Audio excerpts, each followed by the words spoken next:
Joe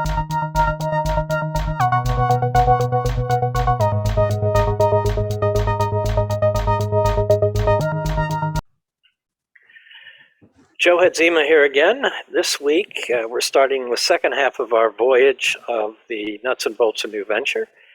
Just to recap where we've been, last week, session 1, I did an introduction to venture planning, the kind of questions that you as an entrepreneur and people who you want to attract to your venture need to answer, the things that we would cover during the course. Bob Jones then came and talked about the all-important issues of customers and how do you create value. In session 2, Rich Kivel came and talked about business models or venture models, which is really about how do you capture some of that value that Bob told you how to create so that you can do your venture again and become sustainable. And then Habib Haddad did a panel of entrepreneurs around organization and people issues. I thought there were a lot of real practical tidbits there. And then session 3, Joni Cobb came and did a panel on Midwest entrepreneurs talking about founders' journeys and some of the obstacles they've had to overcome. I think those are pretty good real-life examples of what it's like to be an entrepreneur. And then I wrapped up that session with a talk on legal issues for entrepreneurs. So tonight we have Bob Jones back in part 1 to talk about how to present your venture, assuming you got all those questions answered and you really need to go and explain it to people. Then we'll do a breakout rooms as we've been doing to continue team formation. And part 2 will be Mindy Garber coming in and helping us with negotiation skills. So let's get going. Bob Jones's bio is on the nutsandbolts.mit.edu website. There's so much to say about Bob, but I don't think he needs any further introduction, so I'm going to just turn it right over to you, Bob. Take it away. Thank you. Let me set it up so I can share the screen. You need to enable that, I guess.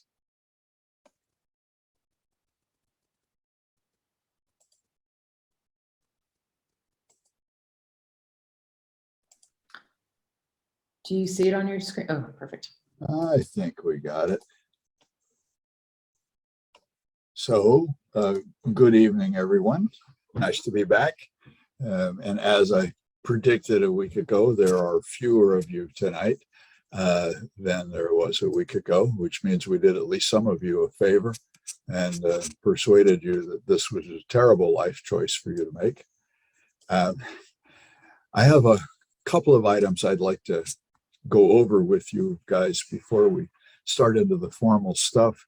There's one of the nice things about having a smaller group is that we hope this will be much more interactive. So I want your thoughts about that Founder's Journey panel that you saw last Thursday that Joni Cobb led along with Mike, Jen, and Bruce. So what were your thoughts about that?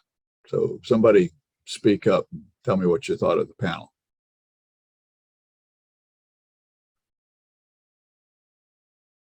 I hear crickets.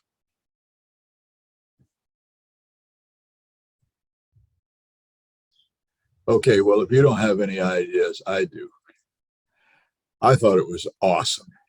And I hope that you guys appreciate what an exceptional opportunity that was, because those are real entrepreneurs. Joe and I have worked with all of them. We've worked with Joni. We think she needs medication. She's kind of hyper. But she's awesome. She also, she built an amazing organization, and the opportunity to interact with these folks and have them literally provide you their email addresses and offer availability if you have questions is remarkable. So I hope you respect what a remarkable opportunity that was. And out of that came a question. somebody in the chat room asked if there was a directory of people who have taken this course. And the answer is sort of. But we've never really been very formal about collecting names and et cetera. And Joe and I were talking after last week and thinking it would be fun if you were interested in building a community of entrepreneurs. I don't know. I don't want to make it into a Facebook group, but some sort of community where some of the people, maybe some of you, have questions, and some, like the ones we listened to last Thursday and worked with, might have answers. But we don't want to do it if we're the only ones that think it's a good idea. So you can provide your thoughts in the chat if you'd like, or you can raise your hand and speak right now. What are your thoughts? What's your level of interest in this? I just commented, I'm happy to set up a LinkedIn group, and that might be easier for everybody to connect. Oh, all right. Consider yourself volunteered. Thank you, Amy. We'll come back to you. Okay. Because some of that stuff I'm fantastic just not idea. any good at. Sorry? I think it's a fantastic idea. Oh, okay. Well, okay. So, Joe, there's at least two people besides you and me that like this. All right. And I see a hand up for Ravi, or was that you that just spoke?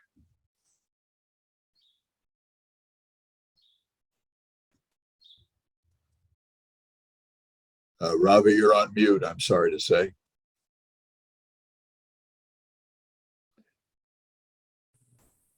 These words are closed captioned. Okay. Sorry. Yeah. Regarding your previous comment about the panel, I wanted to say something about one of the panelists. All right. Well, this is, I believe her name was Leslie Wagon or Devon or someone. Yeah, she has a PhD in nuclear engineering. She started to seem to have a very good new design for a nuclear reactor, and she seemed to have got some funding and started doing that. Unfortunately, it failed. Regarding that, I would like to make a comment on that, because building a nuclear reactor is not one or a group of 5 or 10 persons who can do that thing with a few $1 million of this one. It's a huge endeavor, and just having a few people having PhDs and however bright they may be, it will be very difficult for them to do anything about building a new nuclear reactor, even a prototype, because the technology involving building a nuclear reactor is wide. There are lots and lots of things that go into that, including nuclear chemistry, instrumentation, monitoring, and all these things, not to mention all the chips and other things that go into that. Robbie, you've outrun me. I don't understand the relationship between what you're saying about nuclear reactors and the panel from last Thursday. So help me connect the dots, please.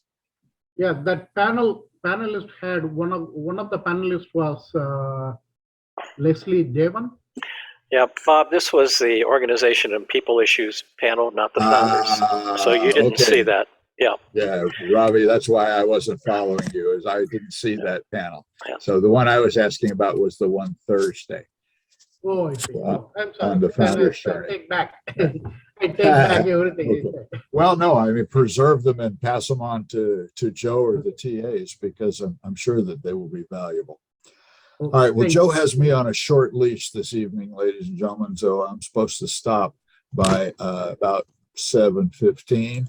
I want to give you a heads up there that in a few minutes, I'm going to ask for volunteers. Since tonight's topic is presenting your venture, I'm going to ask for a few volunteers to present to us. Be straightforward, tell us about your venture, but first give us the goal. What's important to you that has you making this presentation? That could be that you have an opportunity to score a big cadre of customers. It could be that you're looking to raise capital.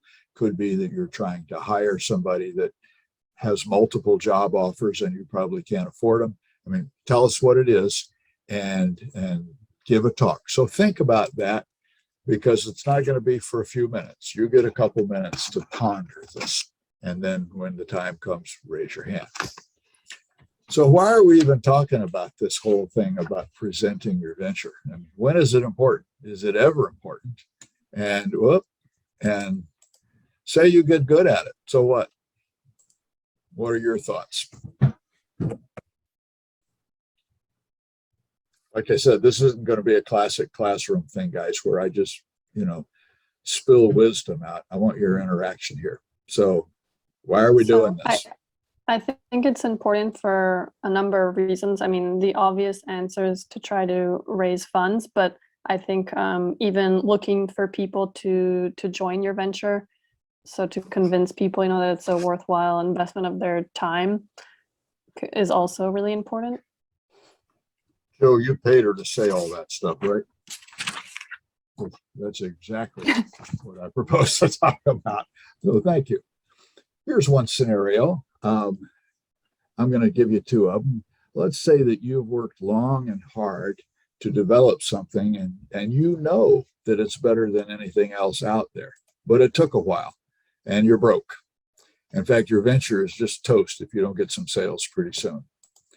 And one day your phone rings and somebody says, you just might have built a better mousetrap.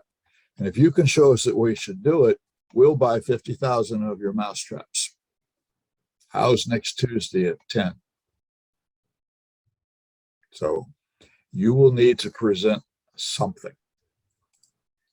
Here's a second scenario, very different. Let's say that you conclude that you should, in fact, go work for Amazon or a Fortune 500 company for a while and learn a bit, put some money in the bank, and you worked your way toward being charged with innovation.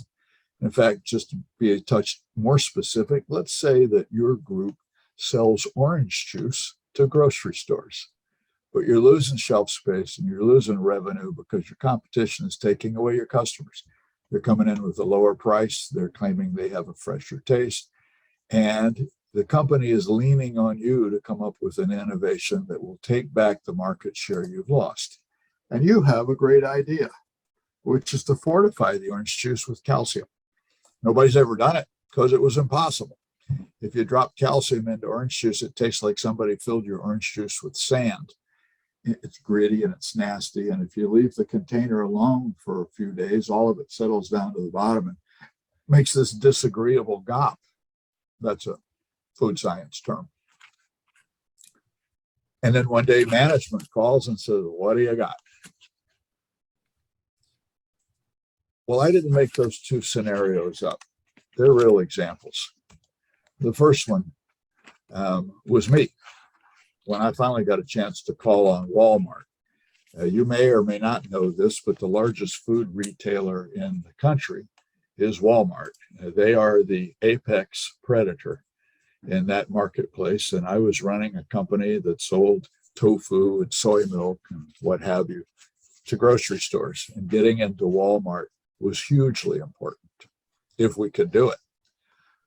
The second was my friend Alice, who is a chemist at a major consumer products company. And she, in fact, invented a way to dissolve calcium in orange juice so that it was indistinguishable. Quick sidebar, when I heard about this, I flew to the town she was working in to pursue some collaboration. And she met me at the airport, and it was, I don't know, 12:30, 1 o'clock. She said, Bob, you hungry? I said, yeah, most of the time. She said, you like ribs? I thought, oh my God, I'm falling in love. This is going to be a wonderful working relationship. So Alice is a real person. I'm a real person. Walmart's a real entity. But the question for you is, did we need to present our ventures? And did it matter if we did well? I will argue, yeah. So here's a few more examples. And you've already listed a couple of these. If you're trying to acquire customers, if you need partners, distribution partners, or intellectual partners. If you're trying to hire the best staff, who, by the way, often has other offers, so you are in competition for the best people. You may have had a tough quarter. Revenues are down, you're running out of money, your staff's feeling blue. You got to keep them motivated. You've got to go back and fire up the motors. And obviously, as you said, raising capital, and maybe even one day, if all the lights are green, selling your company. So I'm going to argue this is important. Most of the time when you're making a presentation, you want something from somebody else, some form of investment. You want their collaboration, you want their money, you want their participation in your business. And it's worth thinking, well, what do people invest in?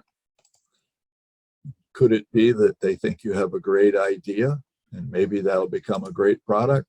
Well, got to remember, good idea is not the same as a good product. Packaging makes a difference, positioning, distribution, all those things. Well, yes, and a good product isn't the same as a good business.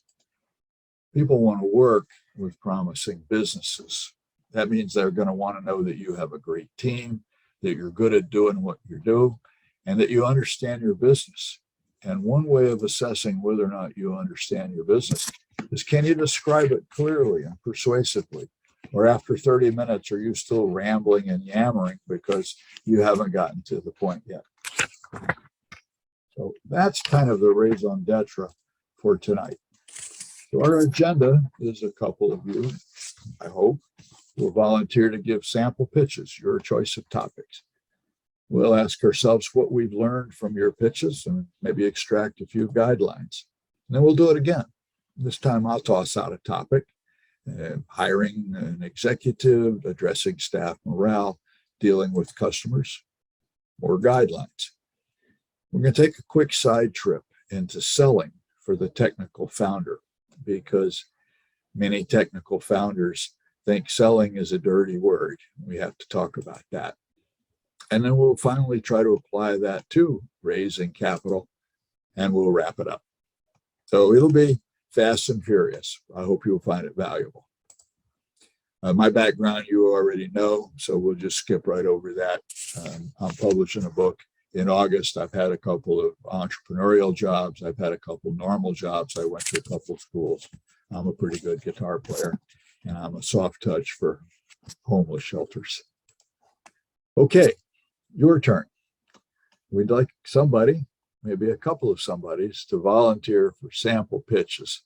Now, we're kind of catching you by surprise here, because Joe usually sends out something in advance to say, who would like to volunteer for this? Please be prepared. And I can say, okay, Allison, you're on, but not tonight.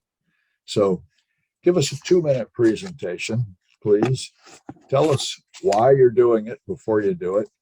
And for those of us in the audience, here are your responsibilities. Listen carefully. Let's offer a critique.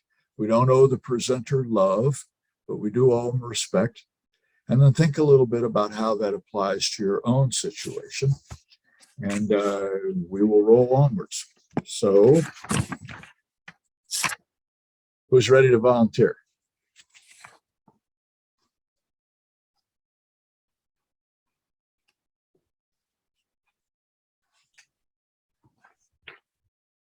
I could volunteer if no one wants to, but I already did it last time, so I want other people to go first. Well, Amy, God love you for being brave enough to do this, and we'll take you up on this. I think last week you talked a bit about, but I don't think you gave us a formal presentation, did you? No. All right. Well, yeah, Jennifer also raised the hand, though. I can go next. Tell us why, what the goal of your talk is. Are you trying to hire somebody? Are you trying to negotiate better office space? I mean, what's the goal of this presentation? My goal would be finding impact investors that align with our mission. So not just any old sack full of money. You want an impact investor whose values are aligned with yours. Mm-hmm. All right. Well, I think that's noble and interesting. Let's give you a couple of minutes. Take it away. Okay. All right. So how many of you love music and dance? Raise your hand. I don't farm you too. Yeah. So did you know creative arts therapy improves quality of life for cancer patients by 50%? How do I know that? Because music and dance help me recover from stage 4 cancer and inspire me to launch Dance for Healing. We are an AI-powered telehealth platform that matches you to the most compatible buddy to build fun, healthy habits. From the comfort of your home, we pre-recorded in live video classes. Imagine YouTube meets Zoom meets eHarmony for health buddies. Our mission is making healthy habits accessible, supportive, and fun. And our vision is to be the global technology leader and a cultural hub to bridge art and health. We are looking for impact investors or angel investors that were specific interesting in funding our mission. In addition, healthcare, especially elder care, is one of the biggest market. There's at least 100 million people in the US. We can immediately create impact with dealing with chronic disease. Dancing have proven by clinical study to reduce risk of dementia by 76%. Alzheimer's is going to eventually cost half our Medicare money. So not only you can help an elderly, but you can also create a long-lasting business that contribute to the US economy and potentially worldwide. So join us. Together we can dance and have fun and save a lot of lives. Thank you. All right, so let's hear your thoughts as to Amy's presentation. Was she clear? Do you understand what she's looking for? Do you understand why? And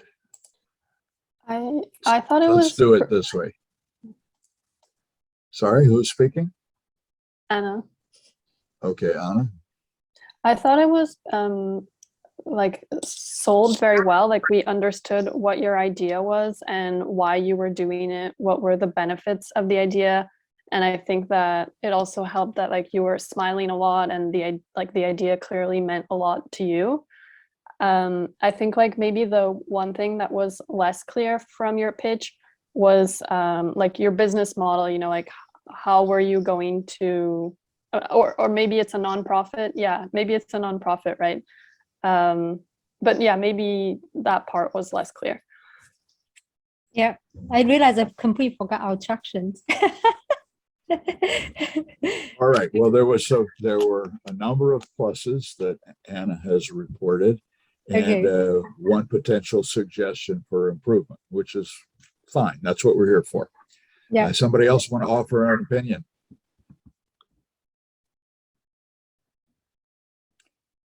All right, well, I'm going to piggyback onto what Anna said, Amy, and just say you did state you were looking for impact investors. They are people who one day will give you money, and they might want to know how you're going to make money, or at the very least, how you're going to deploy their capital.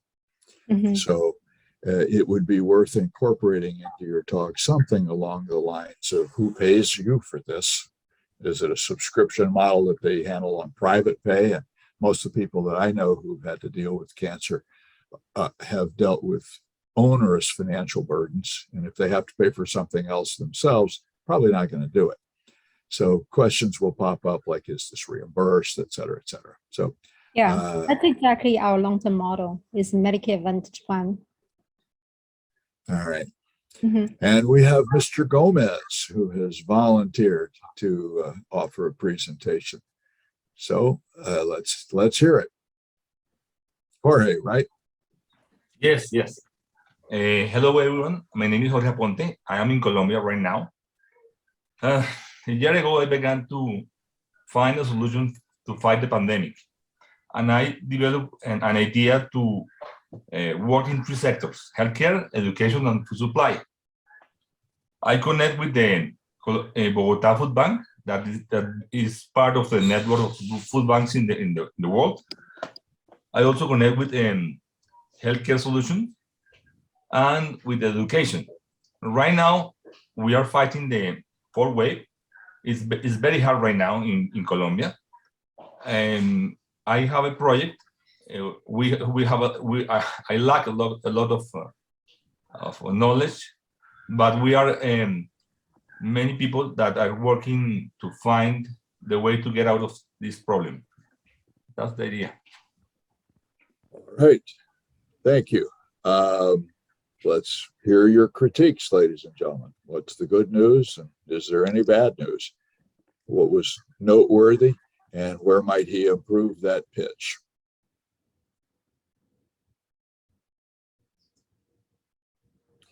Well, Jorge, I'm not sure we understood your value proposition. So could you tell us once again what's broke that you're going to fix? In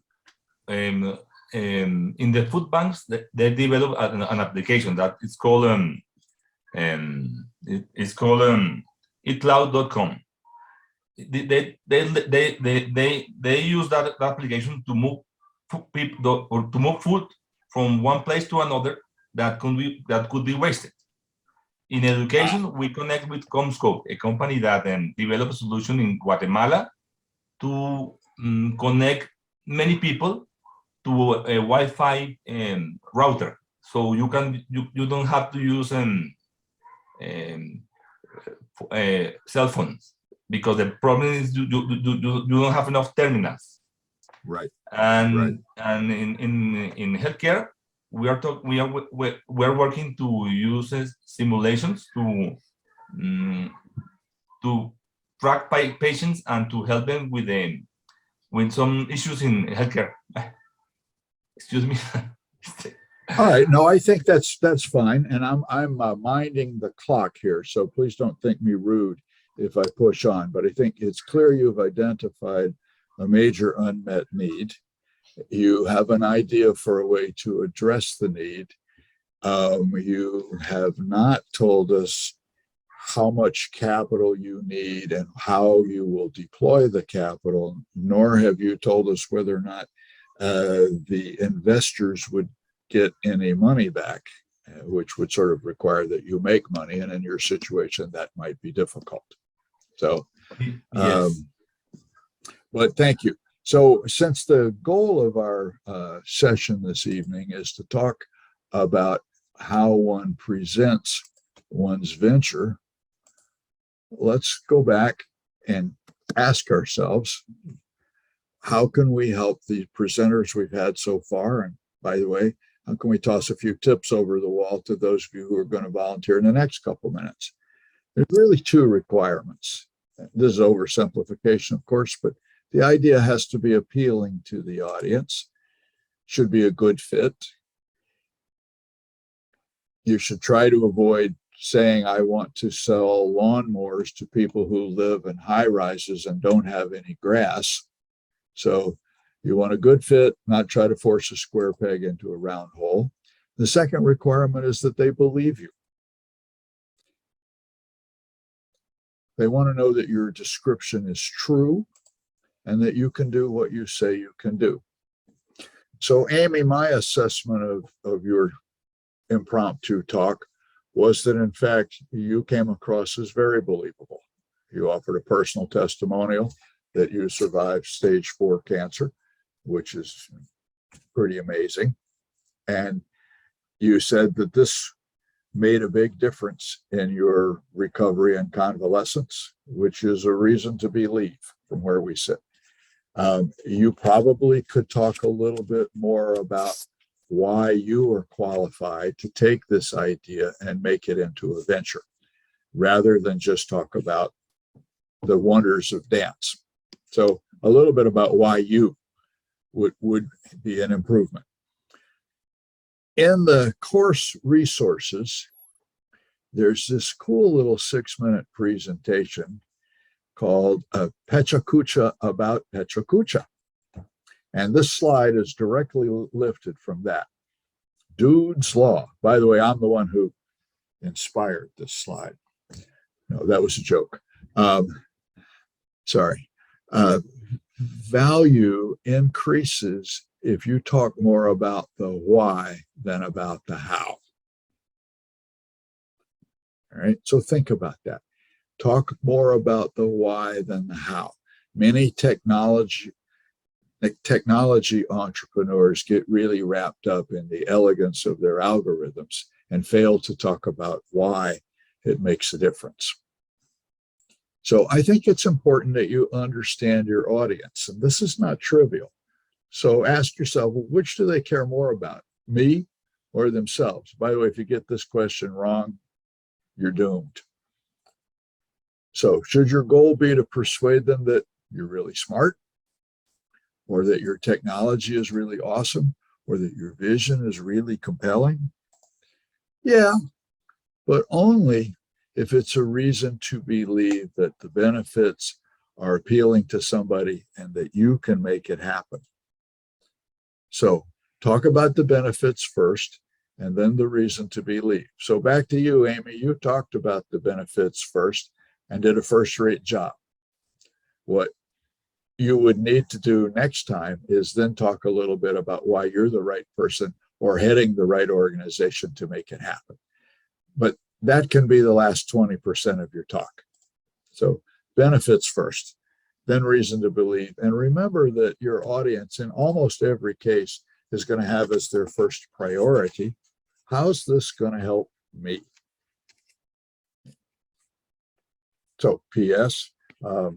Amy, I once ran a venture. You might even recall my story from a week ago that was in the world of diabetes. And the first $250,000 check that I raised came from a fellow, a venture capitalist, whose sister had died from precisely the situation that we were in business to prevent. So the how will it help me became personal in his situation. Not a bad example. Okay, your turn once again. Let's find somebody in this crowd who needs to hire a key team member. So you need an experienced, I'll make this up, marketing executive. You can't afford her. She's got other offers. So think about this for 60 seconds. And who'd like to volunteer? I'd like to volunteer. All right. Jennifer, is that you? Yep. Go. All right. I'm going to apologize ahead in advance that my pitch may not be as smooth as Amy's, but You're amongst friends. This is an equal opportunity embarrassment program. So here for it. So, yep, you're on.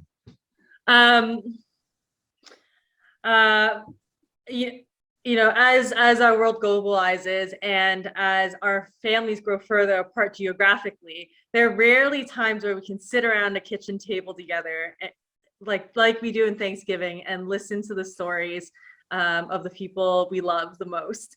Milestones is a digital platform that allows people to document and to ask questions, to learn more about the people that they love best. We put this timeline out so that you can actually map out what you do know about a person and then be able to ask, and we help you ask better questions around the things that you don't know about your loved one.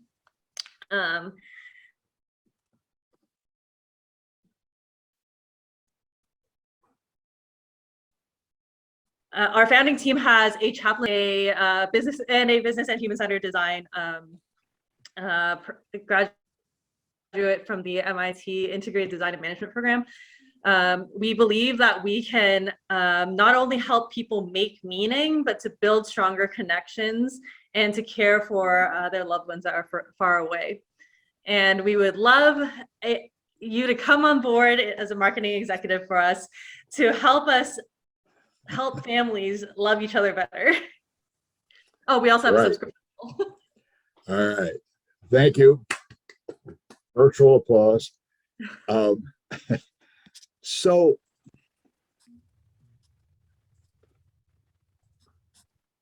what questions do you think that the candidate had, and how well did Jennifer do in answering those questions?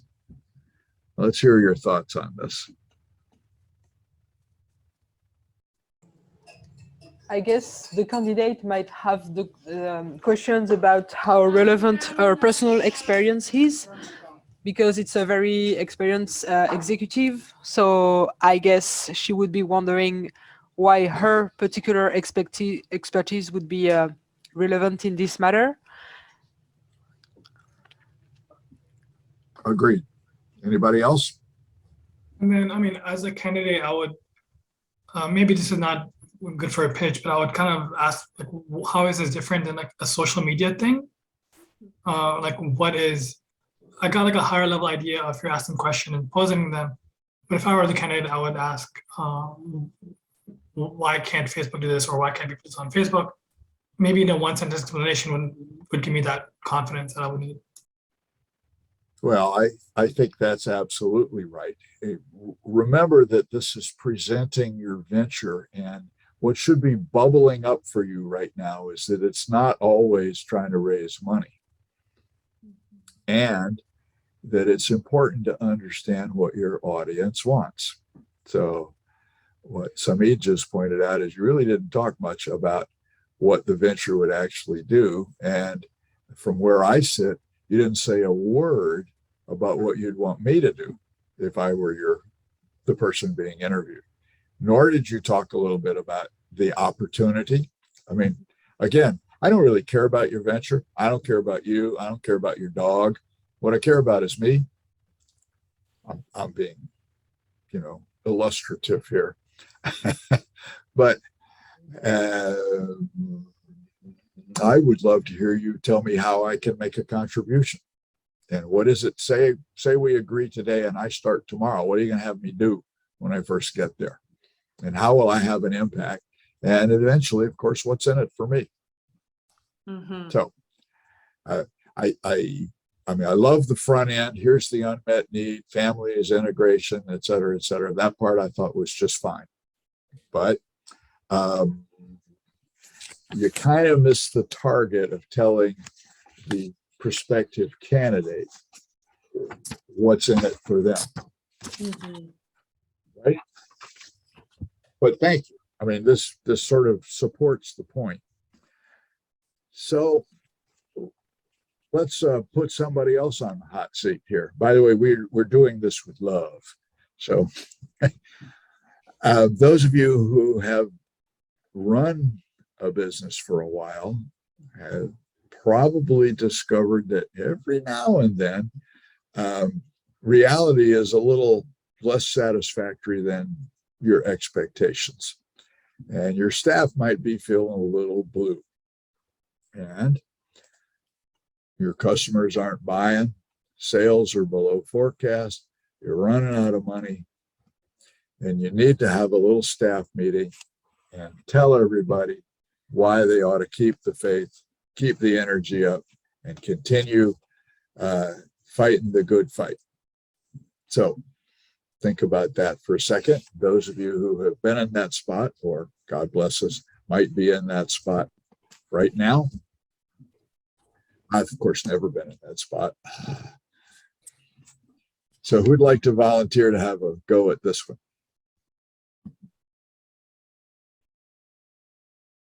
Thank you, Stephanie. The meetings will continue until morale improves. Right.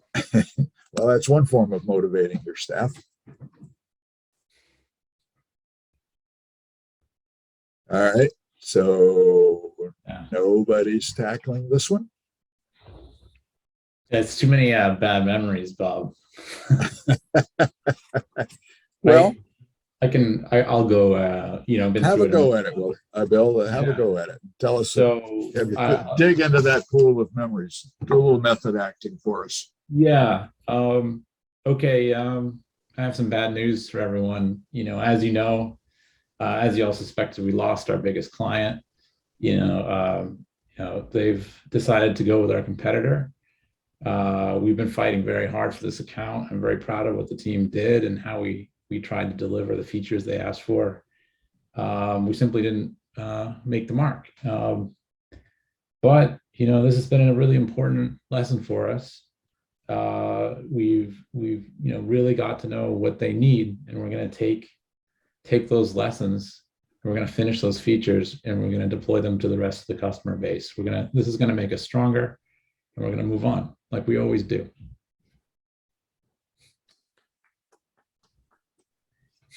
Well, Thanks. my reaction is, wow. Nice That was almost going. verbatim as what I said before. So, Well, you did good. thanks. So what concerns do you think the staff had? And did he address those concerns? What are your guys' thoughts on that?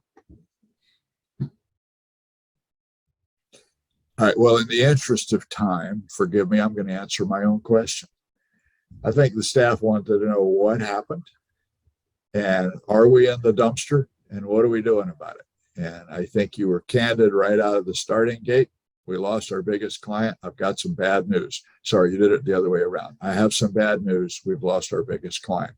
And so everybody thought, well, all right, there's no smoke screen here. What we have is a candid CEO, which earns people's respect. Here's what happened. Here's what we learned from it. Here's what we're going to do about it. So I found it to be quite engaging. It had the smack of reality. So, and I think from a pedagogic perspective, what we're learning from this is understand what your audience cares about and address it head on. And that's what Bill did. So, well done. Okay, I know the suspense is killing you. When I finally flew to Bentonville, Arkansas to meet with Walmart, spent a whole week there one night. It's not a riot of excitement. I had to think carefully about how I was going to persuade them to bring us in. Just a little sense of scale. The company I was running at the time was about 50 million, a little bit more than 50 million in revenue, a couple hundred employees. Sizable. And we were in the natural foods industry, and in the natural foods world, we were one of the biggest entities going, well known, et cetera. Walmart, however, was about 400, a little more than 400 billion in revenue that year. So just tell them how much money they were going to make selling our stuff was going to be a fail. But hold that thought for a second.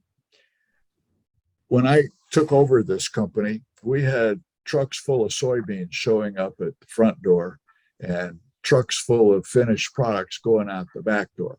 And what was left from the manufacturing process were all these soybean husks. And we were paying somebody to come get it and haul it away and dump it. And I asked what seemed an obvious question, which is, isn't there any value in these husks? Is there any nutritional value? Is there fiber that's recovering? Isn't there something in here that's useful? Somebody did some research and came back and said, well, as a matter of fact, it's an important component in animal feed. And I said, well, my God, even if somebody pays us $1 per boxcar, we go from spending money to making money. So there's a big swing in our bottom line as a function of this. More important to Walmart is that it was an environmental story. Walmart was getting slagged for being a predatory retailer and bigfooting their way around the whole marketplace.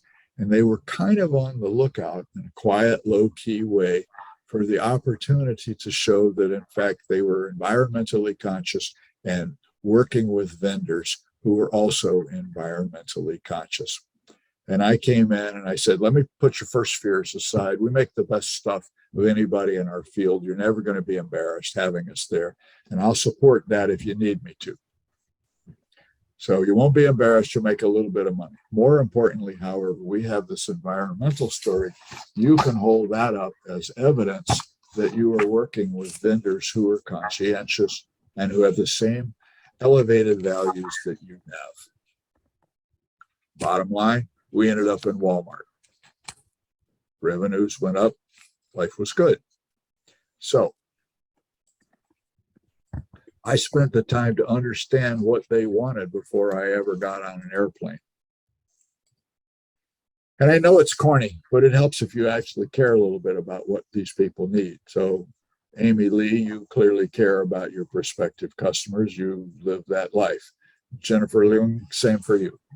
You postulated an unmet need. Jorge, same as for you. You care about the people who are not getting the food from food centers. But from a presentation perspective, a sequence that's often effective is, of course, you introduce yourself. You either confirm that you know what they're looking for, or you ask them, what are you looking for?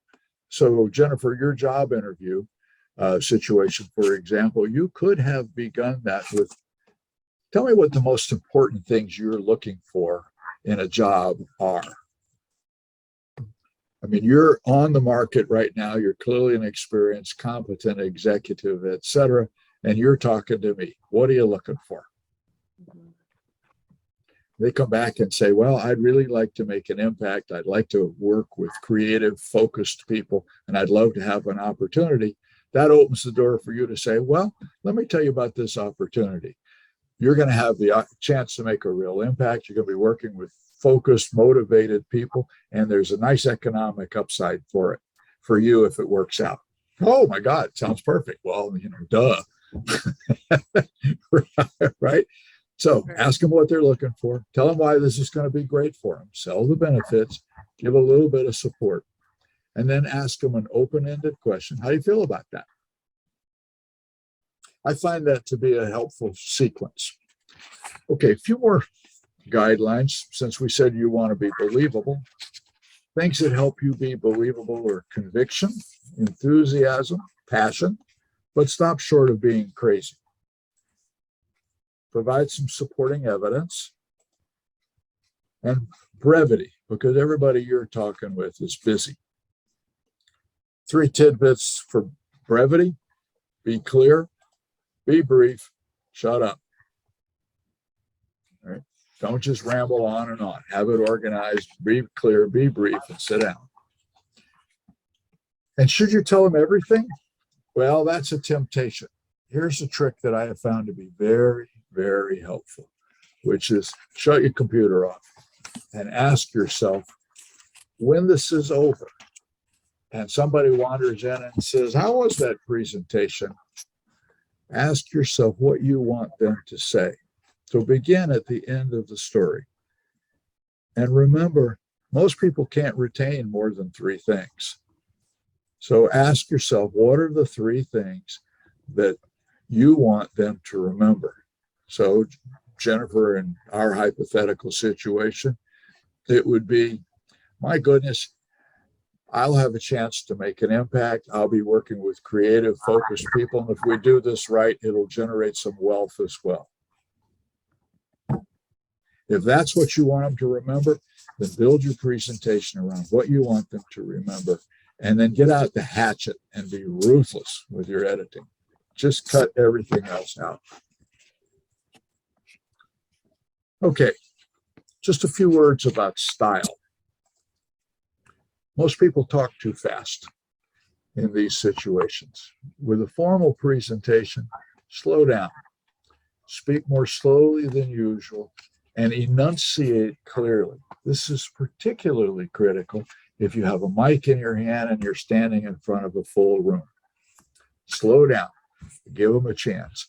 You know what you're talking about, but they may be hearing it for the first time. Allow some processing time. And don't make the classic mistake of saying, I have 6 minutes worth of content and only 4 minutes to deliver it. So the way I'm going to fix that is talk really fast. That's a fail. Don't do it. And for all that we talk about the importance of passion, you'll really wear the audience out if you're passionate and pounding on the table for the entire presentation. So deploy it wisely. And then finally, people relate to stories. That's so much better than simple exposition.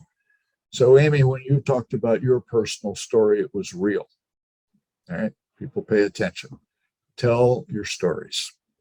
And then wrap your message around examples, which I tried to do with earlier when I was talking about getting into Walmart, and my friend Alice, who figured out how to dissolve calcium in orange juice, for God's sake. Who cares? Well, you kind of do care if Alice is a real person. And then assess your audience and look the part.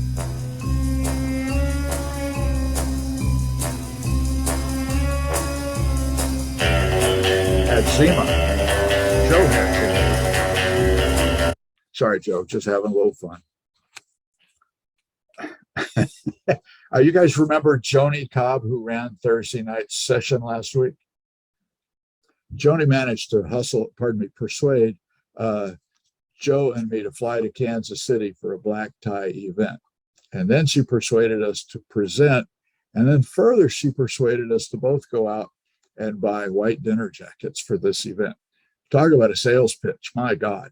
So we had to capture that picture that evening.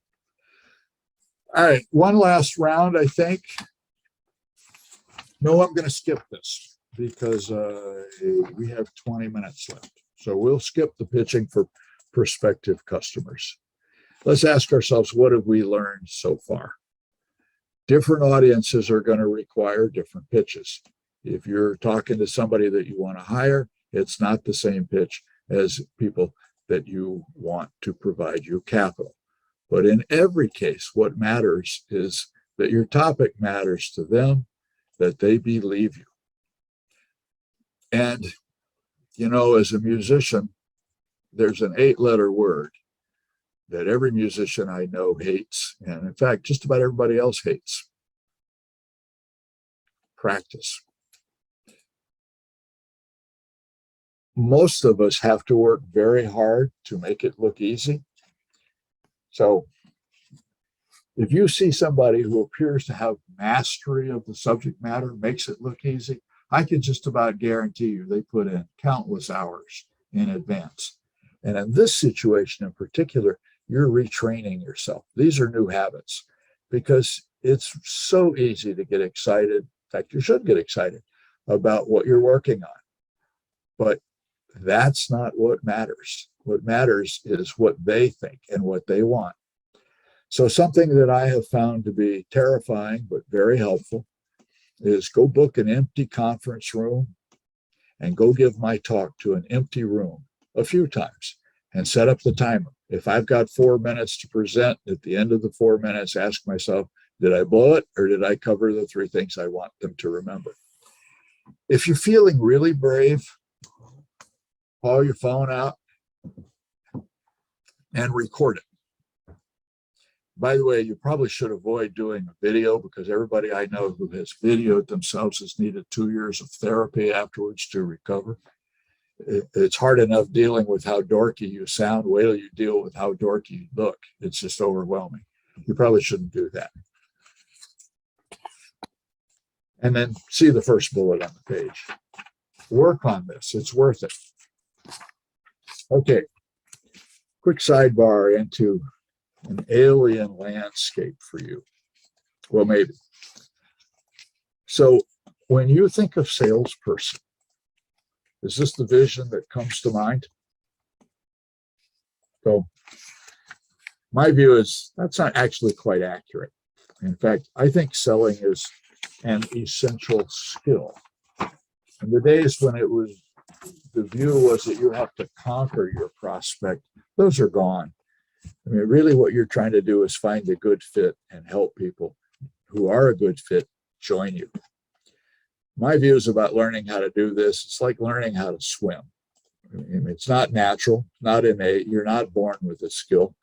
It's, for many of us, it's terrifying, but it's learnable. Not everybody's going to be Katie Ledecky or Michael Phelps or whatever. I mean, it takes techniques and it takes practice. And there's also a balancing act because I've run into lots of technically sophisticated people who retreat into a corner and they run Facebook ads and Google Analytics and they do all of this stuff, but they don't ever talk to anybody. And when the phone rings or they get called up, told, come down here and tell us what you've got, they panic. So you need both. Fundamentals you must know, are you talking to the right person? Because there are lots of people who are happy to listen to you and all they can do is say no. They can't say yes. If you are talking to the right person, what do they care about? So the benefits first, then provide a reason to believe if they want it. I was briefly in the weight loss business and I was working with a bunch of fancy Harvard med school docs and we came up with a formulation that genuinely would help you lose weight. And I stood behind a table outside of CVS in Springfield, Massachusetts for a week, talking to people who'd come up to the table. And I noticed after a while that if I was talking about glycemic index and hyperinsulinemia, they'd get glassy eyed and say, yeah, okay, have a good day. If I said, this will help you lose weight, you'll never be hungry, and it tastes great, most of them would say, holy smokes, where do I get it? I'd say, well, it's an aisle 7. Don't you want to know how it works? No. I just want to try it. So benefits first. Establish some trust. Ask for the order.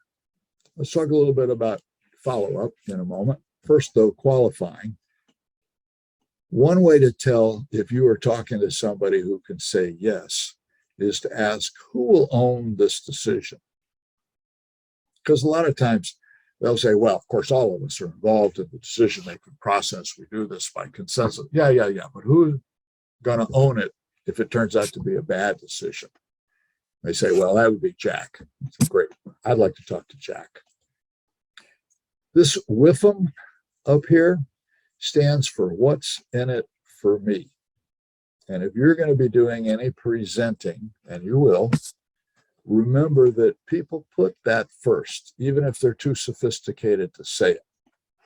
You must address it, and it sometimes takes some finesse.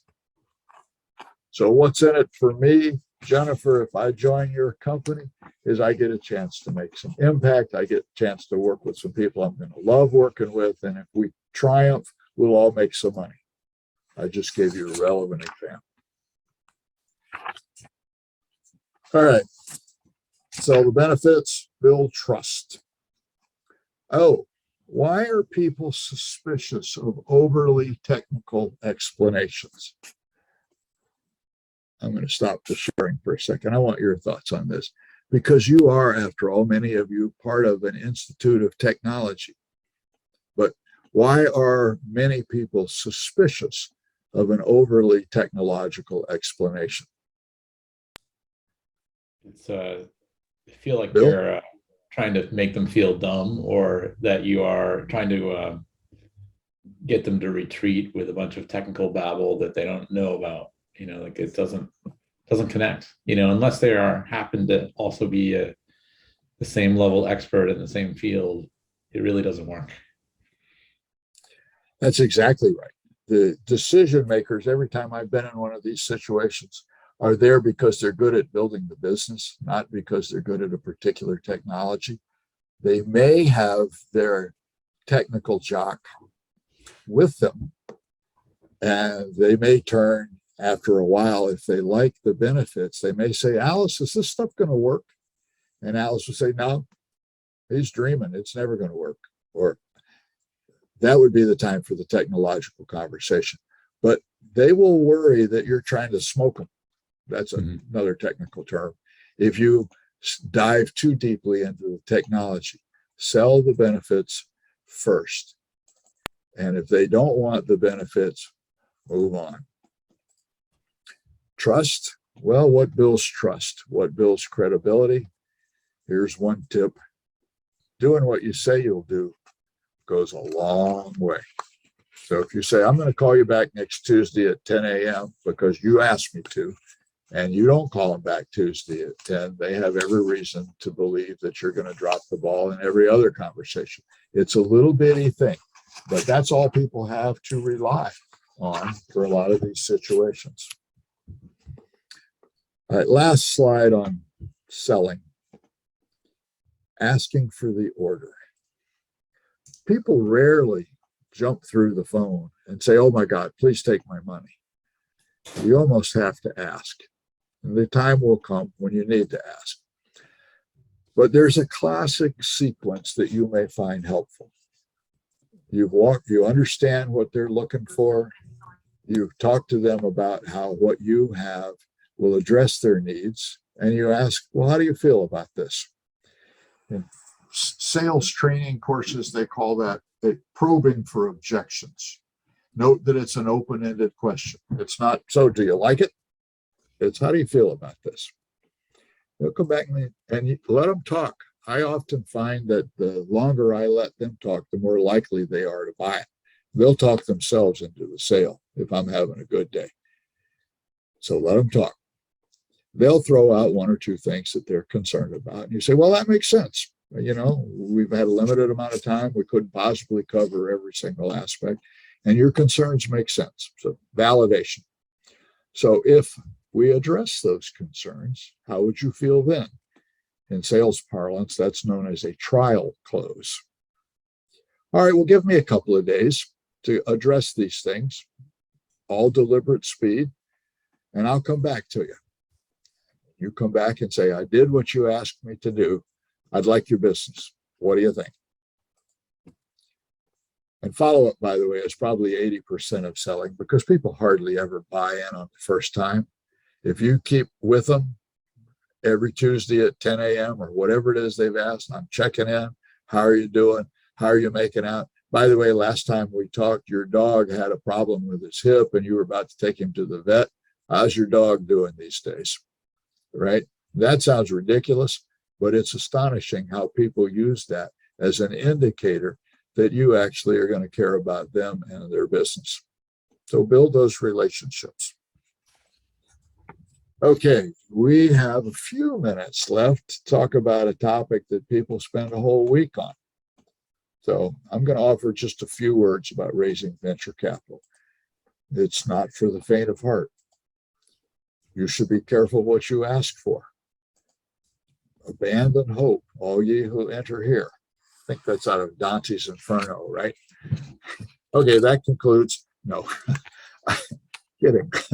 Sorry. Lots of people think, well, I want to go see a venture capitalist, and I'm just going to make a cold call. I'm going to call them up and say, I've got a great idea. Just imagine how wonderful it would be if you invested. That's not going to work. They get about 200 of those a week, and they go right into the trash can. So the next reflex usually is, do I know somebody who's a friend of this venture capitalist? Do you do your research, LinkedIn, God help you if it's TikTok, and you find the friend, and you ask for an introduction. And the friend says, Bob, you're in healthcare. These guys only do high tech. Not a good fit. I'm not going to introduce you. Or they say, oh, yeah, this might make sense. And then they don't ask you this question. They ask themselves this question. Is Bob going to look like the village idiot and make me look bad? Because I have some measure of social credibility with this venture capitalist. I don't want to squander it. If the answer is yes, that's going in the trash can as well. If the answer is no, I think this is going to work. You get the introduction. They get about 2 of those a week. So guess which route provides you the best odds. Right? But know that there's a series of hurdles frequently that no one will tell you about. Right? This is the thought process, even though most people won't articulate it. So now you're actually in front of an investor. Ask yourself, this should be evidently a consistent theme. What do they care about? Do they care about your technology? Maybe. They care about how many PhDs you have and from which institutions? Maybe. Do they care about getting back more money than they put in? Ooh, you're getting warm. So now they're going to say, well, what's the unmet need here? And who has it? And why will those people think your solution is better? And then Joe Hadzima's famous questions. Why this? Why now? Why this team? And why won't it work? What could go wrong? Joe, I'll send you a royalty check. Thank you. Some of the questions that they will have, what kind of capital are you looking for? Are you looking for a convertible subordinate debenture? Are you looking for an equity investment, et cetera? How much are you looking for?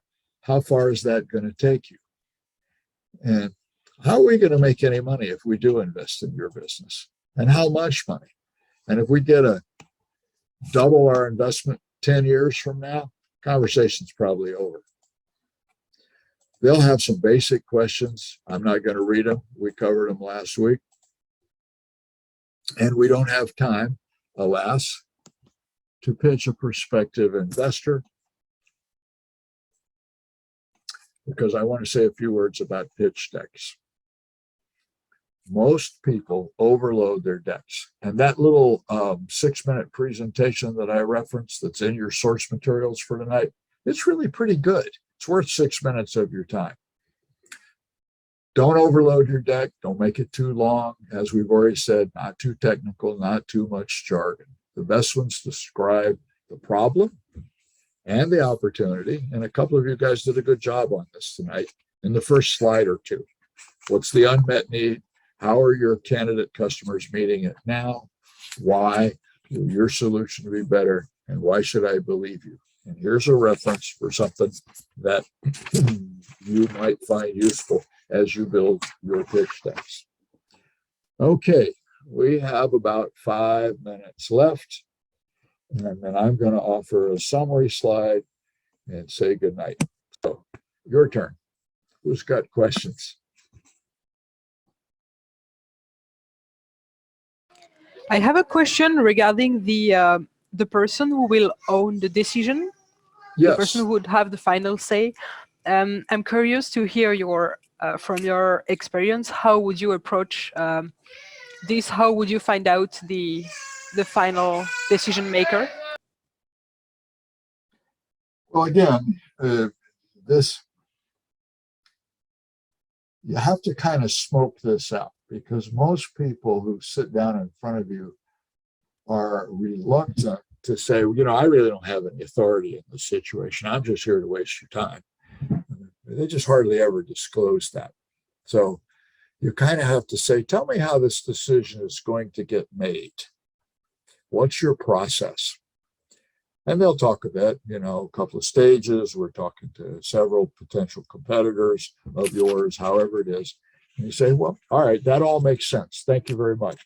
Sooner or later, however, given that most organizations are some sort of hierarchical structure, somebody's going to own the decision, for better or for worse. Who would that be? If you're lucky, they'd say, well, that's me. More than likely, they're going to say that it's Amy or Ezgi or somebody, not themselves. But that's how I've found it effective to get to who is it that's going to own the decision and who is it that can finally tell me yes. Does that help?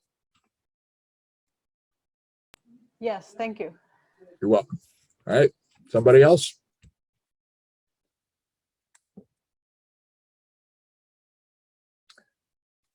All right. Bob, just a Go quick ahead, Joe. one, Bob. You always ask hard questions, Joe. You disqualified. Okay. Sometimes it's hard to know what their process is. So, what about any advice on asking? How do you go about asking? What do you need to know, or what will I need to tell you in order for us to advance this discussion? How would you? Is that something you've ever done, and do you have any advice on that? Over and over again, and I have rarely been able to say it better than you just said it, which is, look, we're having a conversation. There's a potential transaction that could occur downstream. You presumably have some sort of process you're going through to decide with whom you intend to work. So I'd love to know your time frame. That, by the way, usually is more disarming than asking them who's in charge. But what's your time frame? Is this something where you're just researching it a year from now? You might get serious, or are your trousers on fire and you'd like to fix this by like yesterday? And see what they say. And then, okay, tell me a little bit about the process that's going to get you from here to there. I think that's very important. Let us use each other's time wisely. I've never had anybody object to that. And then finally, whose desk is it going to land on when the dust settles? Who's going to take the credit? If it's a roaring success, probably everybody. But who's going to get slapped side of their head if it flops? And I've usually been pretty blunt about those things, and nobody's ever seemed to object to it.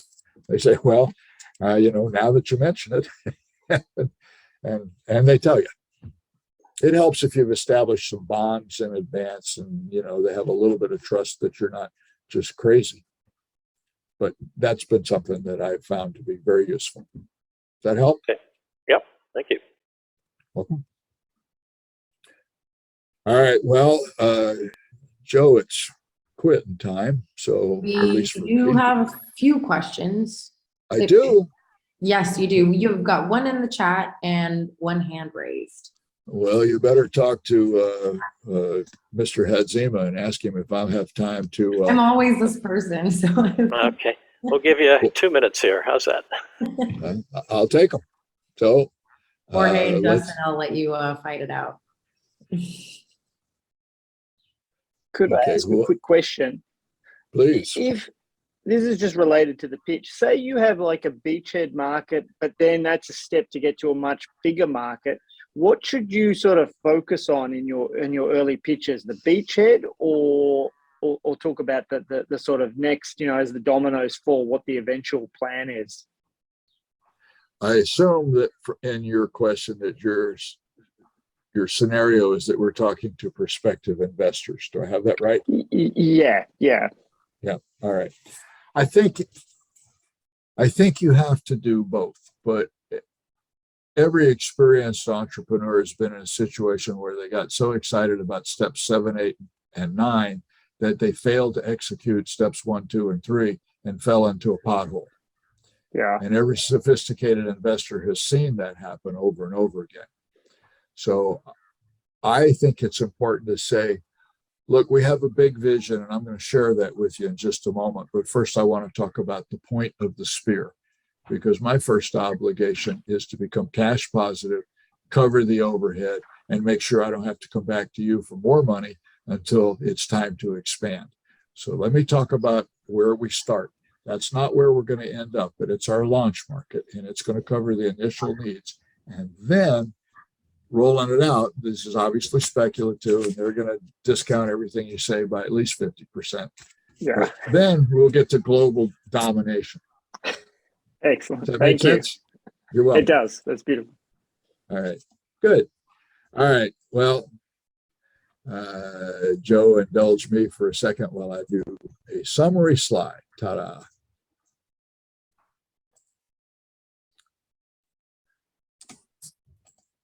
So, good presentations require focus, just like everything else you're working on in your business. Great presentations take planning and deep breath practice. Always ask yourself, who's your audience? What do they care about? And if they do what you're asking them to do, why will they be better off? Not why will they be better off? Two of the most important components are that they want what you're talking about and that they believe you. And with a little luck, you will capture lightning in a bottle. So good luck, and thank you very much. It's hard to do this thunderous applause online, but let's all do that. Thank you, Bob. My Excellent. pleasure.